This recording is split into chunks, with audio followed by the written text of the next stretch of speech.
அருள் திரு அம்பலவான தேசிகர் அருளிய நமச்சிவாய மாலை பண்டார சாத்திரம். பொருள் எழுதுங்க.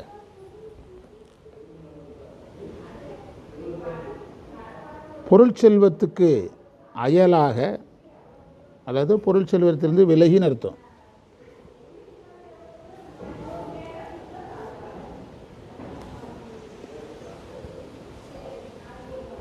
இல்லற சிற்றின்பத்தில் சாரும்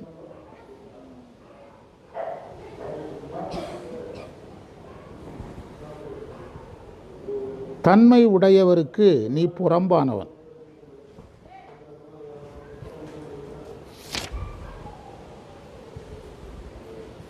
திருவாவடுதுறை வாழ் நமச்சிவாய குருவே,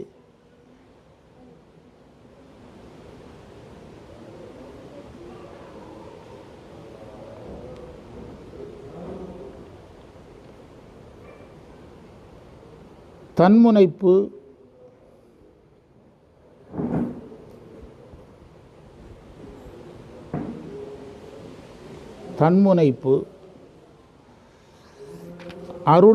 அருள்வழி நம்பாமல் தன் வலிமையை நம்புதல்,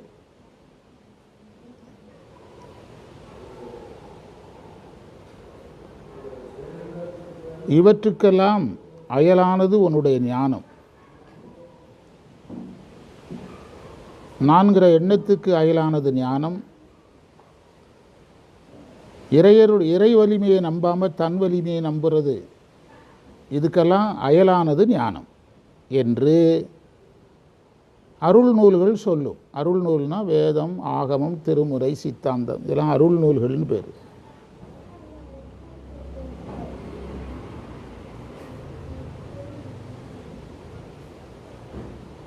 மும்மல மயக்கத்தால் விளையும்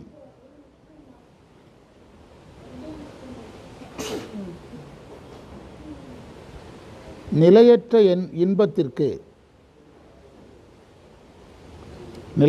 இன்பத்திற்கு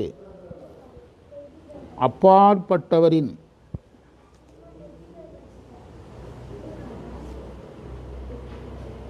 நட்பை நான் என்று பெறுவேன்.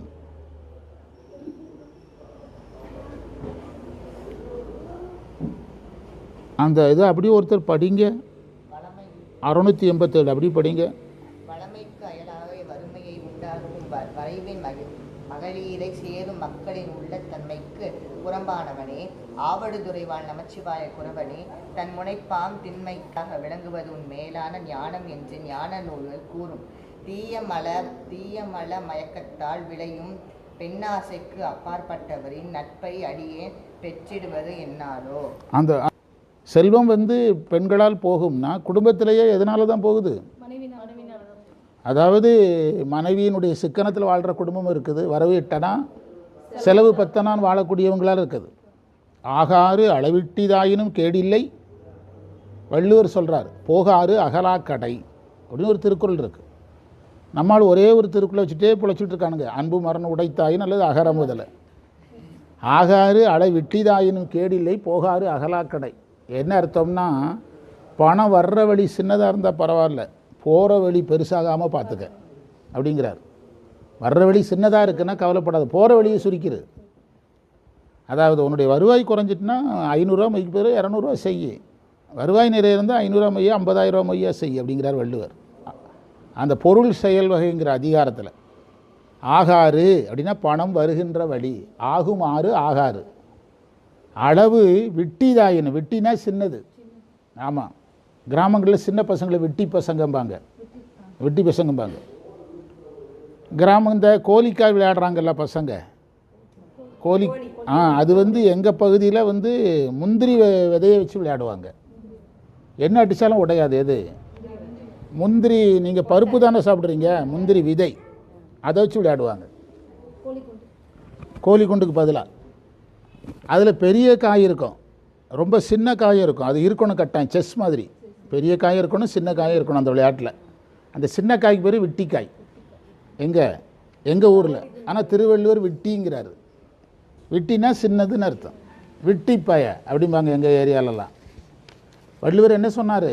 பணம் வர்ற வழி சின்னதாக இருந்தால் பரவாயில்ல, எதை கண்ட்ரோல் பண்ணிடு அப்படின்னார். இது நிறைய குடும்பங்கள் நீங்கள் பார்த்தீங்கன்னா தற்கொலை அளவுக்கு போகுது. காரணம் என்னென்னா, அந்த பெண்கள் வந்து அந்த செலவினங்களை என்ன செய்கிறது, கூட்டுறது. இப்போ ஒரு பெண் தற்கொலை பண்ணியிருக்குது, நேற்றோ இன்றைக்கோ. காரு, கோடிக்கணக்கான பணம் எல்லாம் கொடுத்தும் மேலும் தொந்தரவு பண்ணி அந்த பெண்ணை தற்கொலை பண்ண வச்சுட்டாங்க. எல்லாமே பொருளை சுற்றி தானுங்க போகுது. சாமியை விட்டுட்டிங்கன்னா மற்ற எல்லாம் பொருள் தான். ஒரு சினிமா தயாரிப்பாளர் தற்கொலை பண்ணிக்கிட்டாரு. உங்களும் இதான் நிலைமை.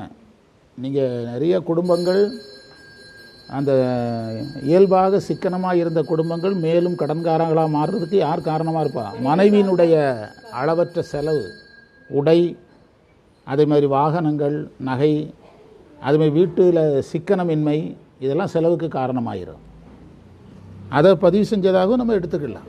வரைவின் மகளிர் அதை இதில் சொன்னார். அதனால் செல்வங்களெல்லாம் போயிரோங்கிறார். இந்த மாதிரி ஒருத்தன் வாழ்ந்தால் அவன் கூட சாமி இருக்க மாட்டாருன்ட்டார், புறம்பானவன். ஆமாம், சாமி சரியாக இருக்கிறாரு. அப்போ அது மாதிரி தீய பழக்கம் இருக்கிறவங்கிட்ட யாரும் இருக்க மாட்டான். ரொம்ப சிம்பிளாக யோசிப்போமா? இப்படி வளவளன்னு பேசுனா ரொம்ப சிம்பிளாக யோசிக்கிற மாதிரி ஒரு ஐடியா வந்துடும். அதாவது அம்மை போய் காஞ்சிபுரத்தில் சிவபெருமான்கிட்ட நான் 32 அறங்கள் செய்யணும், எனக்கு பொருள் கொடுங்கன்னு கேட்டது. 32 அறங்கள்னால் என்ன அர்த்தம்னா, உலகத்தில் உள்ள அத்தனை உயிர்களுக்கும் வேண்டியது போய் சேர்றதுக்கு பேர் தான் 32 அறம். உலகத்தில் உள்ள அத்தனை உயிருக்கும் தேவையானது போய் சேரணும். நம்ம வீட்டில் இருக்கக்கூடிய தம்பி, அண்ணன், தாத்தா, பாட்டி, அப்பா, அம்மா அவங்களுக்கு போக வேண்டிய அறத்தை மனைவி கையாளும் போதே இந்த ரகளை வருது. சிவபெருமான் வந்து உலகத்துக்கு அப்பா, உலகத்துக்கு அம்மா யார்? அப்போ பலாயிரம் கோடி ஜீவன்களுக்காக அம்மை கேட்குது. சிவபெருமான் என்ன சொல்லணும்? நான் தானே உன் கணவன், எல்லாமே உனக்கு தானேன்னு சொல்லலை. ஐயன் அளந்தபடி 2 நாளி நெல் கொடுத்தாராம். என்ன கேட்டதுக்கு? உலகத்தில் உள்ள எல்லா உயிர்களும், எறும்பு முதல் யானை வரை மனிதர்களை வாழ வைக்கணும், அதுக்கு தேவையானது தாங்கன்னு கேட்டதுக்கு என்ன கொடுத்தாராம்? அந்த அம்மா நம்ம வீட்டு பொம்பளையாக இருந்தால் என்ன செஞ்சுருக்கோம்? அவங்க அப்பாவுக்கு ஃபோனை போட்டு, வாட்ஸ்அப்பில் போட்டு விட்டு, யூடியூப்பில் போட்டு விட்டு, குடும்பத்தை தெருவுக்கு நிறுத்தி நீதிமன்றத்துக்கு போயிருக்கோம். அந்த அம்மா, நம்ம அம்மை என்ன பண்ணிச்சு? அதை வந்து என்ன பண்ணிச்சான்? விவசாயிகள்கிட்ட கொடுத்து தான். அது 2 படியை 2 மூட்டையாக்கி, 20 மூட்டையாக்கி, 200 மூட்டையாக்கி, 2 லட்சம் மூட்டையாக்கி உணவு தயாரிச்சு தான் அப்படின்னு ஒரு வருது. ஐயன் அளந்தபடி 2 நாளி கொண்டு அண்டமெல்லாம் உய்ய அறஞ்செய்யும். அண்டமெல்லாம் திருக்கடவுர் மட்டுமில்லை, அபிராமி அந்தாதியில் இருக்குது. அண்டமெல்லாம் உய்ய அறஞ்செய்யும் உன்னையும் போற்றினார். அப்போ அங்கேயே என்ன நடக்குது? அம்மை வந்து சிக்கனமாக இருக்குது. அம்மை சிக்கனமாக இருக்குங்கிறது யார் சொல்லித்தாரா? இறைவன் சொல்லித்தாரார். நம்ம வீட்டில் வந்து நான் நிறைய நல்லது பண்ணணும், கோயிலுக்கு நல்லது செய்ய போகிறேன், பிரசோத பூசைக்கு செய்ய போகிறேன், முருகபக்தி செய்ய போகிறேன் அப்படின்னா 2 படி நெல்லை கொடுத்தா வாங்குமா இன்றைக்கி இருக்க பொம்பளைகள்? நீயும் உன்னுடைய வீடும் அப்படின்ட்டு கிளம்பிடும், உண்டா இல்லையா? ஆனால் யார் வாங்கினா? ஜெகன்மாதா. ஜெகன்மாதாவே அதை என்ன செய்தா? வாங்கினா. அது 2 பேரும் சேர்ந்து நடத்திய நாடகம். உயிர்கள் யாராக இருக்கணும்? சிக்கனமாக இருக்கணும். உயிர்கள் என்ன செய்யணும்? அதை வந்து சொல்லி தந்தாங்க. அதைத்தான் அதில் பாடினார். அந்த 32 அறங்களில் உயிர்களுக்கு தேவையான எல்லாம் இருக்குது அதில், இந்த 32 அறங்களில். அதனால் இதில் இந்த மந்திரம் சொல்ல வந்த செய்தி என்னது? இல்லறத்தான் சிக்கனமாக இருப்பதில்லை. நான் அடிக்கடி சொல்கிற ஒரு செய்தி, மனசாட்சியோடு தான் சொல்கிறேன். நாங்கள் வெளியூர் வகுப்பெடுக்க போகிறோம். ஒரு தடவை ஏரிப்பாளையத்தில் இறங்கி நடந்தே வீட்டுக்கு வந்தோம். நைட்டு 11:30 மணி, 12 மணிக்கு. நானும் அதுவும் ஆட்டோ கூப்பிட்டாலும் வராது. அப்படியே ஆட்டோ கூப்பிட வாய்ப்பு இருந்தாலும் கூப்பிடுறதில்லை. நான் என்ன சொல்லுவேன்னா, மது 100 ரூபா மிச்சப்படுத்தினா ஒரு சிவனடியாருக்கு உணவு வாங்கி கொடுக்கலாம் அப்படிம்பேன். அவனும் அதே மாதிரியே யோசிப்பான். பிறகு இப்போ என்ன செய்யணும்னா, வண்டியை வந்து பஸ் ஸ்டாண்டில் போட்டு எங்களால் எதில் சுற்றிடுறது? வண்டியில் சுற்றிடுறது. இப்போ எங்கேயும் என் கூட வந்தாப்பிள்ளையே மது எங்கே? கனியூர். வண்டியில் தான் வந்தோம். வண்டியை போட்டு வண்டியில் வந்துடுறது. நாம் அப்படி யோசிக்கணும். 100 ரூபா மிச்சப்படுத்தினா நம்ம ஒரு சிவனடியார், 500 ரூபா மிச்சப்படுத்தினா ஒரு சிவனடியார் 4 பேர் சேர்ந்தால் சிவனடியாருக்கு 30 பேருக்கு உணவு கொடுத்துடலாம். அப்படி யோசிக்கிறது தான் சிவனடியார். நம்மளால் இவ்வளோதான் யோசிக்க முடியுது. ஆனால் சிவனடியார்கள் எல்லாமே சிவனுக்குள்ள வாழ்ந்தாங்க. அன்றே எந்தன் ஆவியும் உடலும் உடைமை எல்லாமும். நாம் உடைமையில் ஒரு பகுதியை தான் நம்மளால் செய்ய முடியுது. அவங்க நாயன்மார்கள் வந்து வயலில் விளைஞ்ச எல்லாத்தையும் கொடுத்து கூலி வேலைக்கு போயிருக்கிறாரு. அறிவாழ்த்தாய நாயனார் அந்த ஊரில் பெரிய செல்வந்தர். கடைசியில் என்ன வேலைக்கு போகிறாரு? குங்குலிய கலை நாயனார் வீட்டில் எல்லாமே காலி. இந்த மாதிரி ஒரு வாழ்க்கை வந்ததுன்னா நாம் நீங்களும் உங்கள் சைவம்னு போட்டுட்டு என்ன செஞ்சுருவோம், ஓடிடுவோம். அவர் தட்டி நிறவுனால இவங்க அவங்க பாட்டு அசராமல் இருந்தாங்க. இடர்களை யாரேனும் எனக்கு இறங்காரேனும் நான் வந்து சிவபக்தனாகவே இருப்பேன்னு காரைக்காலமையார் சொல்கிறாங்க. நம்முடைய பொருள் போனாலோ நம்ம நினச்சது நடக்கலைனாலோ, இப்போ ஒரு புது செய்தி சொல்லிகிட்டு இருக்கிறேன். ஹெலிகாப்டர் இறங்கணும்னா சொன்னல கனியூரில் எல்லாத்தையும் புல்லு பூண்டெல்லாம் தட்டி நிறைவி தோஷம் பண்ணணும். அது சாமி வரப்போகிறாருன்னா தேவையற்றவைகளெல்லாம் நம்மளை விட்டு போகும். ஆனால் நம்மளால் என்ன செய்ய முடியாது, தாங்க முடியாது. இப்படி நல்லா பழகினாங்க, இந்த நட்பு போச்சுதா, முக்கியமான சொந்தம் போச்சுதுன்னா அப்படிங்க அது பின்னால் தான் போகணும். யார் வரமாட்டா? இறைவன் தட்டி நிறவுறதுக்கு நீங்கள் ஒத்துழைக்கணும். நாயன்மார்களை தட்டி நிறவுனார். அவர் எதுக்கும் அசராமல் இருந்தாங்க. திருக்குறிப்பு தொண்ட நாயனார் மகனை கறி வச்சு கொடுத்தார்ல, என்ன நாயனார்? சிறு தொண்ட நாயனார்கிட்ட அந்த புராணத்தில் மட்டும்தான் சிவபெருமான் தன் பக்தனை பார்த்து உனக்கு முடியாதும்பார். உனக்கு முடியாதுன்னு சொல்ல எனக்கு முடியும்னு இவர் சொல்லுவார். யார்? அவன் நீங்கள் தாங்க மாட்டீங்க, மகனை கறி வைக்கிறதெல்லாம் சாத்தியம் கிடையாது, வேண்டாத வேலை, எல்லாத்துக்கும் ஆமான்னு சொல்லாதீங்கன்னு இறைவன் சொல்லுவார். இல்லை எல்லாமே எனக்கு முடியும், நீங்கள் என்ன வேணும் மட்டும் சொல்லுங்க அப்படின்னு கேட்பார். அப்போ அந்த தட்டி நிறவும் போது ரெடியாக இருந்தாங்க நாயன்மார்கள். நாம் கொஞ்சம் அடிக்க ஆரம்பித்த உடனேயே நம்ம ஆசிரியர் மூலமாக ஒரு அறிவுரை வருதுனாலே அது இறைவன் மூலமாக தானே வருது. கொஞ்சம் அடிக்க ஆரம்பித்த உடனேயே முனைப்பு வந்துடுத. நான் எங்கேருந்து வந்தேன்னா எவ்வளோ பெரிய இதிலேருந்து வந்தேன், எங்கேருந்து வந்தால் எங்களுக்கு என்ன, நீ மாணவர் தானே, எங்கேருந்து வந்தால் எங்களுக்கு என்ன. சைவத்தில் விதிகள் இருக்குது, பின்பற்று, மாணவராரு விதியை பின்பற்றலன்னு போயிட்டே இரு. இதுதான் எப்போவும் நம்ம ஸ்டாண்டர்ட் விதி. ஆமாம், நம்ம குருகுலம் சில விதிகளை வகுத்தது. அரசியல் சார்புடைய இயக்கங்களில் ஒன்றக்கூடாது, சேர்றியா போயிருங்க இருக்காத, பொருளுக்கு ஆசைப்படக்கூடாது, படுறியா ஓடிரு, புகழுக்கு ஆசைப்படுறது படுறியா ஓடிரு, எங்கள் கூட இருக்காது, யாராக இருந்தாலும் சரி. ஆமாம், நீ போயிரு, நீ ஐநா சபையிலேருந்து வந்திருந்தாலும் எங்களுக்கு வேண்டாம். இதுதான் நம்முடைய, இது எனக்கு 42வது வருஷம், 42 வருஷ ஃபார்முலாவும் இதுதான். நம்ம ஊரில் இப்போ 28வது வருஷம், 99ல் மாரியம்மன் கோயிலில் ஆரம்பித்தேன், இப்போ 26. நம்ம ஊரில் 28வது வருஷம். இதே மாறாது, பொருளுக்காக புகழுக்காக மாறாதுங்கிறது யாருக்கு தெரியும்? அவங்களுக்கு தெரியும். அதனால் அந்த குருவை அழைச்சார். இறைவன் வந்து நான்கிற எண்ணத்துக்கு அயலாக இருக்கிறார். இப்போ தான் ராவணன் பார்த்தோம். நான்கிற எண்ணத்துக்கு யாராக இருக்கிறாரு? ராவணன் சிவபக்தன் தான், ஆனாலும் என்ன இருக்கக்கூடாது, முனைப்பு இருக்கக்கூடாது. அதே மாதிரி வலிமை இருக்கலாம், இந்த வலிமை இறைவன் தந்ததுங்கிற உணர்வோடு இருக்கணும். அது என்னுடைய உயிரின் வலிமைன்னு சொல்லக்கூடாது. நான் இவ்வளோ பெரிய வேலை செஞ்சேன் சாமி என் கூட இருந்ததுனால, இவ்வளோ பெரிய கோயிலை கட்டினேன் சாமி என் கூட இருந்ததுனால, அப்படி சொல்லணும். இல்லைன்னா அது வந்து உயிரினுடைய வலிமைன்னு நினச்சிங்கன்னா சாமி கூட இருக்க மாட்டார், நம்மளை தனியாக விட்டுட்டு ஓடிடுவார். அதே அதில் சொன்னார், இதையெல்லாம் யார் உணர்றாங்களோ அவங்களுக்கு தான் ஞானம் என்று ஞான நூல்கள் சொல்லுகிறது. திரும்பவும் அதே பெண்ணாசையை கொண்டு வர்றாரு. அதாவது நீ எதற்கு ஆசைப்பட்டவன், பெண்ணாசைக்கு ஆசையை அப்பாற்பட்டவன். பெரும்பித்தன் காணேடி திருவாசகத்தில் கேட்குறாரு. அந்த திருவாசகத்தை எடுங்க, இதில் இணைச்சிங்கன்னா உங்களுக்கு நல்லா இருக்கும். அதாவது பெண்பால் உகந்தான் பெரும்பித்தன் காணேடி, பெண்பால் உகந்தினால் பேதாய் இருநிலத்தோர் விண்பால் யோக இது வீடுவர்கான் சாடலோ. திருச்சாடல் எத்தனாவது மந்திரம்? தென்பால் உகந்தாடும் தில்லை சிற்றம்பலவன். தில்லையில் நடனம் ஆடுறங்கிறாரு, இங்கே ஒரு பக்கம் கல்யாணம் பண்ணிகிட்டு இருக்கிறாரு. மாணிக்கவாசகர் கேட்குறாரு, தில்லையில் நடனம் ஆடுறாரு, இங்கே ஒரு பக்கம் கல்யாணமும் பண்ணிக்கிடுறாரு. அப்படின்னா இவருக்கு பெண்ணாசையா? பெரும்பித்தன் காணேடி, பெண்ணாசை இருக்குதா இவருக்கு? அதுக்கு அவர் சொல்கிறார், இவன் கல்யாணம் பண்ணவில்லை என்று சொன்னால் சிவனை பின்பற்ற யாருமே கல்யாணம் பண்ண மாட்டாங்க. அப்போ வந்து இல்லறம் என்ற ஒரு அறமே கெட்டு போயிடும். நமக்கு வந்து வேத மரபு என்னது? பிரம்மச்சரியம், கிரகஸ்தம், வானப்பிரஸ்தம், சந்நியாசம், 4 ஸ்டெப்பு கம்பல்சரி. பிரம்மச்சரியம் படிக்கிற காலம், கிரகஸ்தம்னா கல்யாணம் பண்ணி வாழ்கிற காலம், வானப்பிரஸ்தம்னா துறவுக்கு தயாராகிறது, சந்நியாசம்னா துறவி ஆகிறது. நம்ம சம்பிரதாயப்படி நேரடியாக துறவி போகணும், அல்லது இல்லறத்துலேருந்து இப்படி போகலாம், இல்லதுன்னா இல்லறத்திலே இருந்து அப்படியே கடைசி வரைக்கும் காசுன்னு வாழ்ந்து சாகலாம். எல்லாத்துக்கும் அனுமதி. ஒன்று நீ நேரடியாக துறவியாக போயிடணும், இல்லைனா இல்லறத்தில் இருந்து பிரம்மச்சாரியாக இருந்து கல்யாணம் ஆகாதவன். கிரகஸ்தம் என்று சொல்லக்கூடிய வீட்டுக்கு போய் வீட்டில் இருந்து எல்லா கடமையும் முடிச்சுட்டு ஒரு 50-60 வயசுக்குள்ளே வானப்பிரஸ்தம்னா சன்னியாசி ஆகிறதுக்கு ரெடி ஆகணும்.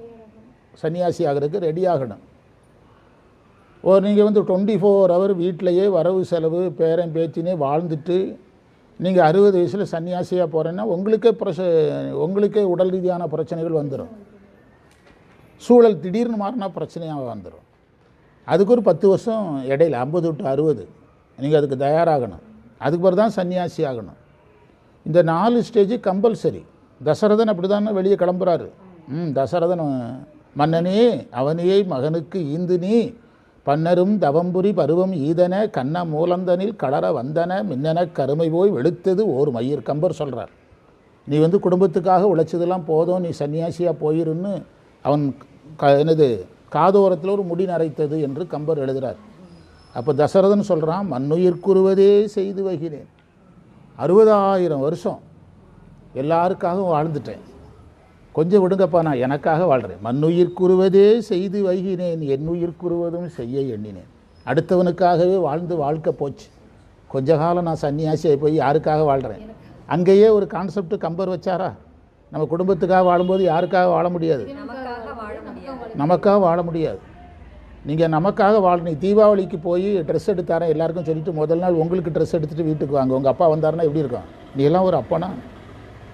தீபாவளிக்கு ட்ரெஸ் எடுனா உனதுக்கு முதல்ல எடுப்பியா? ஏதாவது தள்ளுபடியில் கொடுத்தானா கடைசியில் 2 வேஷ்டி சட்டையை 120 ரூபாய்க்கு எடுக்கிறத விட்டுவிட்டு 5000 ரூபாய்க்கு ட்ரெஸ் எடுத்துகிட்டு வந்திருக்கா, நீ அப்பாவா? நீ ஒரு டப்பா அப்படின்னு யாரை பேசுவா? ஆனால் அங்கே இருக்கிற பெண்களுக்கு, குழந்தைகளுக்கு, பேத்திக்கு, மனைவிக்கெல்லாம் ட்ரெஸ் எடுத்துகிட்டு கடைசியில் காசு இல்லாமல் ட்ரெஸ் எடுக்காமல் போயிட்டாருன்னா அப்பா நல்லாப்பா. சரிதானே? இதான உலகம். அதுதான் கம்பர் சொன்னார். தசரதன் வாயால் சொல்கிறாரு, மண்ணுயிர் கூறுவதே செய்து வைகிறேன். ராஜாவாக இருந்து ஒன்றையும் அனுபவிக்கலை, அடுத்தவனுக்காகவே 60,000 வருஷம் வாழ்ந்தேன். கொஞ்சம் டைம் கொடுங்கப்பா, நான் எனக்காக வாழ்ந்துட்டு போகிறேன், சன்னியாசியாக போயினார். அதைத்தான் பெண்பால் உகந்திலேல் இறைவன் இந்த பெண்ணை திருமணம் செய்யலைன்னா, இப்போ ஞானசம்பந்தரை எப்படி திருமணம் செய்ய வச்சாங்க? ஞானசம்பந்தரை எப்படி திருமணம் செய்ய வச்சாங்க? ஞானசம்பந்தர் திருமணத்துக்கு மறுத்தார். நீங்கள் திருமணம் செய்யலைன்னா எல்லாருமே உங்களை பின்பற்றி திருமணம் செய்ய மாட்டாங்க. அதுக்காக இந்து சம்பிரதாயத்தை, சைவ சம்பிரதாயத்துக்காக பண்ணுங்கன்னாங்க. அதே தான் சைவ சம்பிரதாயத்துக்காக தான் யார் கல்யாணம் பண்ணுறா? இறைவன் கல்யாணம் செய்கிறார். இறைவன் சைவ சம்பிரதாயத்துக்காக தான் கல்யாணம் பண்ணுறார். பவன் பிரம்மச்சாரி பான்மொழி கன்னியாகுங்கிறார் அருள்நந்தி சிவாச்சாரியார்.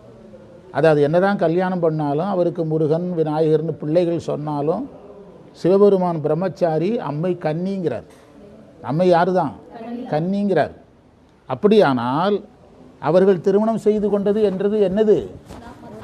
மரபுக்காக, பிறருக்கு மாதிரிக்காக. சிவபெருமான் கல்யாணம் பண்ணலைன்னா இப்போ ஆஞ்சநேயரை கும்பிட்றவன் என்ன சொல்கிறான்? ஆஞ்சநேயர் பிரம்மச்சாரி, நான் கல்யாணம் பண்ணலாங்கிறான். இப்போ சிவபெருமான் கல்யாணம் பண்ணலன்னா என்ன வந்திருக்கும்? அதனால தான் சிவபெருமான் பார்த்தாரு, தட்சிணாமூர்த்தியாக வரும்போது, குருவாக வரும்போது தனியாக வருவார். போகம் என்று சொல்லக்கூடிய நுகர்ச்சியை கொடுக்கறதுக்கு அம்மையோடு வருவார். அதனால தான் சிவனுக்கு 3 வடிவம் நம்ம சொன்னோம். வேக வடிவம், போக வடிவம், யோக வடிவம். போக வடிவம், வேக வடிவம், யோக வடிவம். யோக வடிவம் ஞானத்துக்கு, போக வடிவம் நுகர்ச்சிக்கு, வேக வடிவம் வைரவர் போன்ற வேக வடிவம் தீமையை அழிக்கிறதுக்கு. தட்சன் யாகத்தை எல்லாம் அழிக்கிறார்ல, அந்த மாதிரி தீமையை அழிப்பதற்கு வேக வடிவம். நீங்கள் எந்த வடிவத்தை பின்பற்றி போகிறீங்களோ அடுத்த வடிவத்தை வாட்ச் பண்ணக்கூடாது. நீங்கள் அவருடைய யோக வடிவத்தை ஃபாலோ பண்ணிட்டீங்கன்னா அவருடைய போக வடிவத்தை பெருசாக எடுக்கக்கூடாது. அப்போ 2 நிலை உங்களை குழப்பம். புரியுது உங்களுக்கு? ஆஞ்சநேயரை பின்பற்றினீங்கன்னா ஆஞ்சநேயருக்கு இன்னொரு வடிவம் கிடையாது. ஆனால் சிவபெருமான் 3 நிலையாக வர்றார். உனக்கு வேக வடிவம் பிடிக்குன்னா வேகத்திலே போகணும், யோகம் பிடிக்குன்னா தட்சிணாமூர்த்தியை ஃபாலோ பண்ணி போகணும், போகம் பிடிக்குன்னா அம்மையப்பரை ஃபாலோ பண்ணி போகணும். எல்லாத்தையும் போட்டு என்ன செய்யக்கூடாது? குழப்பக்கூடாது. அதனால் அவர் ஏன் கல்யாணம் பண்ணாராம்? கல்யாணம் பண்ணலைன்னா எல்லாரும் என்ன சொல்லுவான்? சிவனே கல்யாணம் பண்ணல, நான் கல்யாணம் பண்ண மாட்டேன்னு சொல்லுவானா? சொல்லிட்டு போகிறான், நல்லது தானே அப்படின்னு மாணிக்கவாசகர் சொல்கிறார். அதையும் சொல்கிறார், சொல்லிட்டு போகிறான் நல்லது தானே அப்படின்னா அறத்தை முடிக்காமல் அருள் நெறிக்கு போகக்கூடாது. ஒரு பையன் இருக்கிறான்னா 2ஆம் வகுப்பு படிக்கிற பையன் 3ஆவது படிக்காமல் 4ஆவது கூட படிக்கலாம். 2ஆம் வகுப்புலேருந்து +1க்கு வர முடியுமா? அப்போ என்னாகும்? அந்த இடையில் இருக்கக்கூடிய பிரிட்ஜு, அந்த இடையில் இருக்கக்கூடிய இணைப்பு, புரியுதா? பிரிட்ஜு இல்லாமல் போயிடும், அந்த இணைப்பு இல்லாமல் போயிடும். அப்போ அறம் தெரியாமலே இவன் சமய நெறிக்கு வரும்போது, அறம் தெரியாமல் சமயம் வரும்போது இவனுக்கு அறமும் இல்லாமல் போயிடும். அதை தான் சொன்னார், விண்பால் யோக இது வீடுவர், மேலே போகிற மாதிரி போவான், கீழே விழுற மாதிரி விழுந்துருவான்ட்டார். விண்பால் யோக இது. இப்படி இந்த அர்த்தத்தில் திருவாசகத்தை பாடுனீங்களா? என்னைக்கு பாடுனீங்க? 5000 வருஷம் ஆகும் இப்படி பாடுறதுக்கு. தென்பால் உகந்தாடும், அதையும் தெரிஞ்சு வச்சிருக்கிறாருங்கிறது தான் உங்களுக்கு ஆச்சரியம், அப்படி தானே? தென்பால் உகந்தாடும் தில்லை சேற்றம்பலவன் பெண்பால், அந்த இடத்துல அது உச்சரிப்பு சரியாக வராது, அப்படி நிறுத்துவாங்க. பெண்பால் உகந்தான் பெரும்பித்தன் காணேடி, பெண்பால் உகந்திலனேல் வேதாயிரு நிலத்தோர் விண்பால் யோகைதி வீடுவர்கான் சாழலோ. சாழலோ 3 அசை, புரியுதா? 3 தாளம், சாழலோ அப்படின்னு பாடணும். அதனால் இந்த மந்திரத்தில் அப்படி ஒரு செய்தியை வைச்சார், விண்பால் யோகைதி வீடுவர்கான் சாழலோ. ஆனால் இதுக்கு பின்னால் இவ்வளோ பெரிய அர்த்தம் என்ன செய்யுது இருக்குது. அவர் சொல்கிறாரு, அறத்துக்குள்ளே போகாமல் சமயத்துக்கு போனான்னா இதுவும் கெட்டு அதுவும் கெட்டு 2ம் கெட்டானா போய் அந்த வைணவத்தில் ஒரு கதை சொல்லுவாங்கல்ல, திரிசங்கு சொர்க்கம்பாங்கல்ல, திரிசங்கு சொர்க்கம் மாதிரி அறத்துக்கும் ஆகாமல் யோகத்துக்கு ஆகாமல் வேஸ்ட்டாக போயிடும். நீங்கள் சமய நெறியில் அதனால தான் படிப்படியாக போகணும். படிப்படியாக போகலைன்னா இந்த ஆபத்து வரும். எதுக்கு 75 தடவை சரியை கிரிய யோகம்னு சொல்லிகிட்டே இருக்கிறோம்? பார்த்துட்டோம். எதுக்கு 75 தடவை சரியை கிரிய யோகம் ஞானம்னு சொல்லிகிட்டே இருக்கோம்? படிநிலை 1 மாறிச்சினாலும் சிக்கலாயிரும். நீங்கள் பேசுகிறவராக இருந்தாலும் சரி, பாடுறவங்களாக இருந்தாலும் சரி, ஆடுறவங்களாக இருந்தாலும் சரி, யாராக இருந்தாலும் எந்த நிலை தான் நீங்கள் சரியை கிரியை யோகம் ஞானம் வழியாக தான் போகணும். இதில் ஒன்றை நீங்கள் ஜம்ப் பண்ணிங்கனாலும் லைஃப் லாங்காக லேக்கிங் இருக்கும். லைஃப் லாங்காக நீங்கள் எங்கேயோ ஒரு இடத்துல போய் முட்டுவீங்க. எங்கோ ஒரு இடத்துல போய் என்ன செய்யும்? முட்டும், சரியாக மாட்டிக்கிடும். இப்போ டிரைவிங்னா முறையாக பழகி டிரைவிங் பண்ணுறதுக்கும் முறையில்லாமல் பழகிறதுக்கும் வித்தியாசம் இருக்குது. முறையில்லாமல் அந்த சட்டத்திட்டங்களை பின்பற்றாமல், எங்கள் அண்ணன் பையன் பாம்பேயில் நிறைய வண்டி வாகனங்கள்லாம் வச்சு டிரைவிங் பண்ணுறான். ஒரு பாம்பேயில் 4-5 வீடெல்லாம் வாங்கி நல்லா இருக்கிறான். அவன் எந்த ரூல்ஸ் அண்ட் ரெகுலேஷனையும் போக்குவரத்தில் பின்பற்ற மாட்டான். சென்னையில் வந்தான்னா அவங்க நம்பி ஏதாவது வேனை கொடுப்பாங்க, நாங்கள் எங்கேயாவது போகிறதுக்கு. அரசு போக்குவரத்தை ஒதுங்கி இடம் கொடுத்துருவான், அல்லது போலீஸ் பிடிப்பான். 2ல் 1 நடக்கும். ஏன்னா எந்த விதியையும் பின்பற்ற மாட்டான். அவன் போகிற ஸ்பீடில் அவனாலே வண்டி ஓட்ட முடியாது. இவன் பாம்பேயில் எல்லா சந்துக்குள்ளேயும் ஓட்டினான். ஒன்று இவன் மூலமாக சீக்கிரம் போய் சேருவான், அல்லது இவன் போலீஸ் ஸ்டேஷனில் போய் சேருவான். இது நடக்கும். சமயத்துறையில் ரொம்ப கவனமாக இருக்கணும். எல்லாமே நல்லா தான் இருக்கும், ஜம்ப் பண்ணி போகிறது. ஒரு கட்டத்தில் அந்த படிநிலைகள் எப்படி ரஜினி கமலெல்லாம் ஆரம்ப நிலையிலேருந்து நடித்து படிப்படியாக படங்கள் பண்ணி வர்றாங்க. அவங்க விடமாட்டாங்க. ஏன்னா விழுந்தாலும் அவங்களை தாங்குவதற்கு ஏற்கனவே இருக்கக்கூடிய என்ன இருக்கும்? அனுபவம் இருக்கும். என்ன துறையில்? நடிப்பு திரைத்துறையில். அதே மாதிரி டிரைவிங், அதே மாதிரி சமையல். அது சமையல்னால் நீங்கள் எடுத்த உடனே முறையாக சமைக்கிறதா இருந்தால் அதனுடைய ஆரம்ப நிலையிலேருந்து பழகணும். உப்புமா கிண்டி பழகணும். நீங்கள் எடுத்த உடனே நான் வெஜிடபிள் பிரியாணி செய்கிறேன்னா ஆம்புலன்ஸ் சொல்லிட்டு தான் சாப்பிடணும். புரியுதா? என்ன வேணாலும் நடக்க வாய்ப்பு இருக்குது. எல்லாத்துலேயுமே படிநிலை. அதில் சமயத்தில் எதுக்கு சரியகிரி வேறு பாடமே எங்களுக்கு தெரியாதா? ஏன் சரியகிரியை சொல்லிகிட்டே இருக்கோம்? அதில் ஒரு பார்ட்டு மிஸ் ஆச்சுதுன்னா டோட்டல் வேஸ்ட்டு, டோட்டலாக வேஸ்ட் பண்ணிடும். சரியை மூலம் கிரியை, கிரியை மூலம் யோகம், யோகம் மூலம் ஞானம், ஞானம் மூலம் வீடு பேர். இதில் நீங்கள் ஒன்றை மாற்றினாலும் டோட்டல் ஃப்ளாப் ஆயிரும். அதனால தான் விண்பால் யோகைதி விடுவர்கான் சாழலோ அப்படின்னாரு. இந்த மந்திரத்தோடு அதில் இணைச்சி பார்த்தீங்கன்னா இந்த பண்டார சாத்திரம் நல்லா புரியும். வாங்க சிவாயனம். சரியா? பாருங்கள்.